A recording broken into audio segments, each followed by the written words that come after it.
Nächste Haltestelle Steineck. Halt auf Verlangen.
Thank you. Yeah.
sliver left.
Es ist eine dezentrale Stromproduktion. Es sind nicht einfach 4 Standorte mit 4 Atomkraftwerken, die wahnsinnig grosse Mengen an Strom produzieren, sondern überall in der Schweiz auf Dächern, in Tälern.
But we don't know actually how it feels here. Yeah, the kids first gave a car. Back in the day, I would travel and get lost all of the time because I would land at the airport without cell data, and my iPhone would basically become an iPod. I resulted to jumping from coffee shop to coffee shop, trying to type in passwords to Wi-Fi in different languages, sitting there while trying to plan my next move while over-caffeinating on coffee that I had to buy to use the Wi-Fi. Well, not anymore. Thanks to Holafly eSIMs. Listen, it's great. I open the app, I pick my destination, I install the eSIM in minutes, and then I'm enjoying unlimited data with 0 roaming charges and able to travel in style. Holafly services over 200 destinations, including Switzerland. I had peace of mind using their eSIMs during my entire stay, navigating the Swiss train network, keeping in contact with my family back in New York City, and working hard to upload Instagram stories, reels, and TikToks of me eating cheese. Download their free app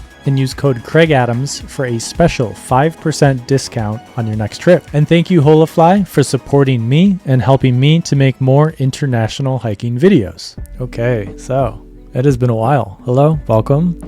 This is Craig Adams. You just watched me hiking in Switzerland, and this next part is going to be a big catch up.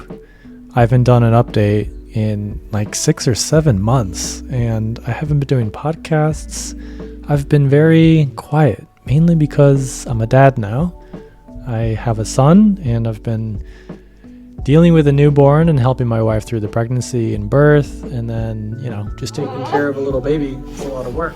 So I haven't been traveling as much, haven't been working as much. I've been, doing the whole father thing. But I'm also excited to get back to work with a new mindset, some newfound passion for traveling and making these videos. With the new baby, I agreed with my wife that I wouldn't do any international or big trips for months, at least the first 3 months of taking care of our newborn baby. So in order to still do some work, I've been doing a few Instagram reel ads, one being for Brooks, a shoe company, running company, that I've liked for a while. I did that one reel for them, and then I also did this running in New York City across bridges reel. I don't usually do Instagram ads. I'm doing more, and it's been interesting to shoot vertical, shoot short form, and put a lot of work into something that usually would just be some kind of trailer for a YouTube video. Adidas also hired me to do an Instagram reel hiking, trail running upstate on the Hudson. So getting out of the city into the forest, into the mountains a little bit was super nice because I could just do a half-day trip and be back, in time to take care of baby Dean more. The last YouTube video I uploaded was I'm a Dad Now, which is a good old home vlog. Just iPhone, spur of the moment, real memories that I just want to keep. But what a strange year. This has been the least I've ever traveled, the least I've ever uploaded videos and worked in general.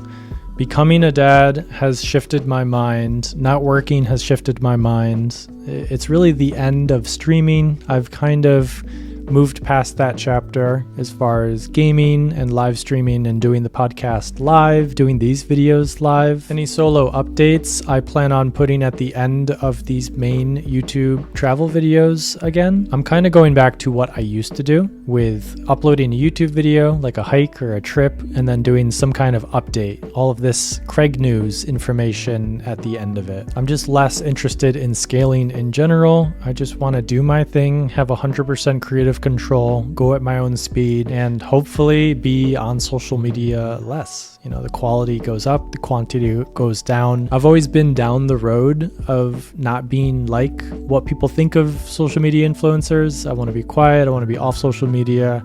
If I make enough money, I'm happy. I don't want to scale. I don't want a team. I don't want an office. I don't want a manager. I don't want any of that. I want to be a company of one. I want to have creative control over whatever I do.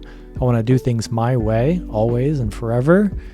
And I feel like being a dad has just accelerated that. I'm way more down the road of being confident in what I want to do. And it's a good thing. But oh man, being a dad, taking care of a newborn is a lot of work. It's been amazing to see his growth.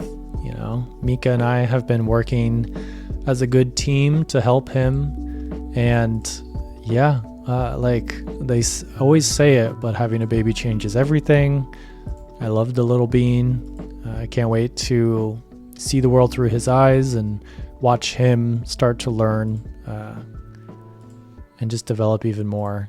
Yeah, man, I love him. I love my family. I went to Switzerland mainly because of Creator Camp. Creator Camp is an organization, a group of creators who shoot videos and photos themselves. A lot of young people doing amazing things, and they bring other people, other creators doing amazing things together for events all around the world. But this was a really big trip with like 80 plus people in Switzerland. And we made all these short films. You can check out a lot of what people created and the vibe of Creator Camp on their Instagram. They flew us all to Switzerland to hang out in Luckerbad, a beautiful little mountain village. We showed up the first morning looking exactly similar. It's like an outdoor creator starter pack. On the flight from New York to Switzerland, I actually got to sit next to Jack and have a great conversation with him before he did the keynote that morning. And we ended the day by going to this water park and just completely taking over the entire place. The next day, they broke us into small groups, and mine went to near Matterhorn to shoot little short films. Also made sure to get a few runs in during the Switzerland trip with the nice weather and mountains and views. After Creator Camp, we were put into small groups for post-trip events.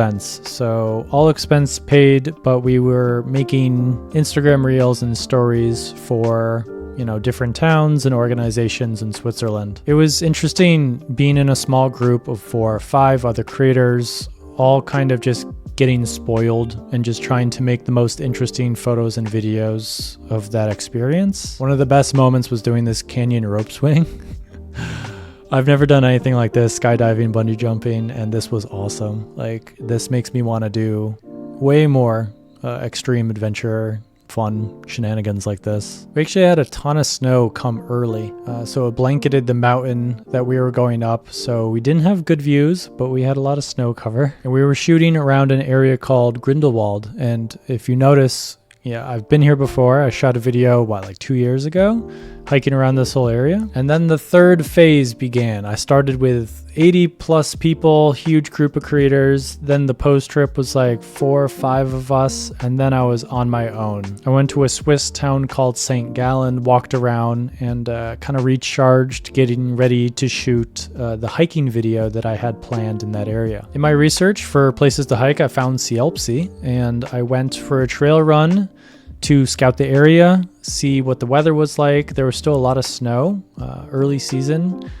blocking a lot of the high trails, so I didn't know what was possible, but all of the huts were open, so that was a good sign. And the snow was only high up, so lower it was beautiful having the green grass, you know, the lake, but then also having the snow-capped mountains early in the season. It was really beautiful. So I picked this area of Switzerland to hike mainly because I had seen this Saxer Lucke spot before. It's like a pretty popular image on Instagram that I've seen, and it would be cool to do, you know, an overnight loop or some kind of bigger hike to get to this spot. And like I've talked about before, like a lot of my videos are just behind the scenes of how I get the thumbnail. Like usually the thumbnail is like the best shot on an entire trip or hike, and everything is just the process of me getting to this spot to take this photo when I did. Hiking to remote places, sleeping in tents or huts, you know, doing all of this work to get to the spot makes the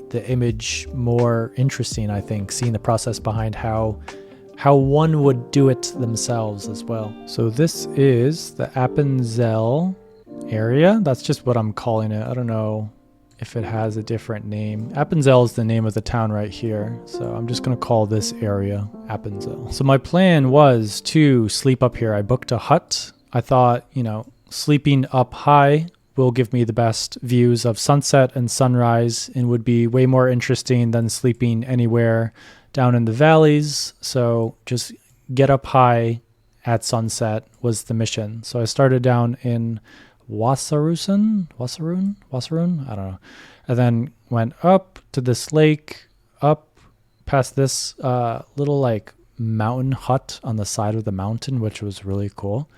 past all of the paragliders that were taking the cable car up along this mountain range, and then ended up at this hut with this really nice view. I was actually feeling terrible. I woke up that morning, I think with food poisoning. Short of breath, my stomach hurts, I have no appetite, I feel so weak, I just want to sleep. Even though I got a ton of sleep last night, I'm exhausted. I actually took half the day to just rest in town and postponed doing the hike as much as I could. I didn't plan on originally going this way. This is kind of backwards to the hut. My original plan was to take the cable car up to this part right here and then hike along the spine, see Saxer Lucke early in the video, and then make it up and over to the hut. It would have been a big day, but I had a full, I planned on just making it a really big first day, but the snow up here made it almost impossible to hike through, so I would have had to change my route regardless.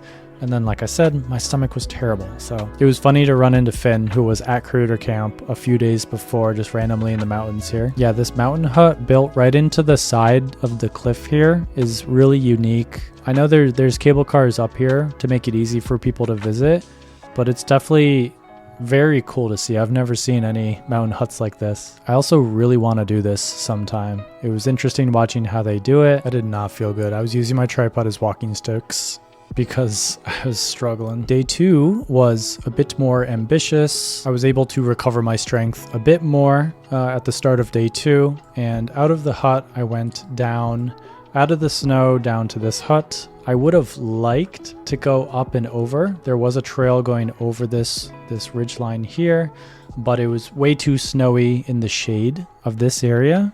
For snow, you definitely have to make sure to think about where the shade is, because there's going to be a lot more snow there. So unfortunately, I had to go all the way back down to where I already was, which I don't think I've ever done in a hiking video before.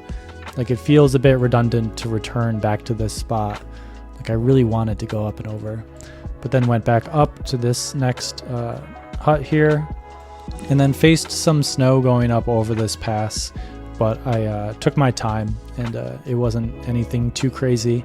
Once you do Mount Whitney before permitting season, you can do a lot. So I've got some experience when it comes to going up over snowy passes. This lake was pretty great. It was nice to stop for a salad there. And by this point, I had almost fully recovered my strength. I was feeling much better. And then finished the day off going up to the view to get the Saxer Lucke thumbnail, this area right here. And my original plan was actually to sleep up here. Let's see if I can see it. Yeah, so I passed this guy who had a bivouac. A bivouac, just like a sack that you can sleep in. But in my research, I learned that there's like 2 or 3 different little clearings with views of Saxer Lucke for you to sleep up there into wild camp. I'm not sure if it's allowed, but people were doing it. So that was the plan, but because I was sick, because it was cold, because there was snow, I ended up not doing it. I did bring all of my tents and all equipment, but I kept this hike pretty easy because of the sickness. And then for sunset, I made my way along this ridge, which was great because I had views of Liechtenstein and Austria. So all 3 countries, it's like a little intersection here. And there's a cable car going down that I chose instead of going. I hoped to keep going along the ridge and then take the cable car down to here to go home. But I knew that if I continued, it would be almost dark by the time I got here and the cable car would not be running. So I would have had to hike down in the dark down to this town, to hike over to Weisbad to jump on a train. So I had had enough. And there was a cute dog here, so I was just hanging out, came down here. And then one of the guys in the cable car actually was super nice and was driving back to the St. Gallen area. So I just hitched with him. He told me all about, German, Swiss stuff, and it was funny to have a nice little conversation. I hitchhike so much on these trips, but I don't really show it because it's kind of awkward to shoot. You're at someone else's courtesy, so you don't want to push your luck. You don't want to try to, film them and upset them in any way. This view is amazing. It really was, with the snow and the clouds and the light, the way it was really pretty. I'm glad I did this hike, and it was nice going to Switzerland for a little bit. I think this is my 4th time in Switzerland, and I already have a trip planned for a group hiking trip in Switzerland next year, so I will be back again. And if you want to do this hike or any hike that I've done, there's a lot of information packed into my activity recordings for Strava and All Trails for running and hiking and trail running. Check those out. There's, my pace, the locations I go. You can see where I take photos. Yeah, there's just a lot of helpful information in there. And then on the flight home with my lunch, I had this beer, and it's from the exact spot that I was standing. It's almost like I am here. I just wish I had the cow and the dog with me and this cool walking stick and outfit. But yeah. It's funny to drink a local beer from the place that you just hiked. It was lovely going back to a country I love, Switzerland, and being treated to an all-expense-paid trip with Creator Camp is always wonderful. Getting to meet so many young, interesting content creators, seeing how Gen Z creates content. It was really nice doing this Appenzell hike, even though I told myself, stop just doing overnight hikes. It's not enough to make a video, and it's just better if I put more effort into the actual hiking, because the video is better, the experience is better. I've fallen into this trap of just doing 20 to 30 mile hikes, like a 24-hour period of hiking with just one overnight. It doesn't feel like enough. So the next hike that I really want to do is Montana in Glacier National Park, maybe next week if the snow is okay. If I can get a permit for backcountry. A few weeks ago, I announced my next group hiking trip, this time in Switzerland next year, the Haut Route, with a small group of other hikers doing a multiple day hut-to-hut hike to Matterhorn area, Zermatt.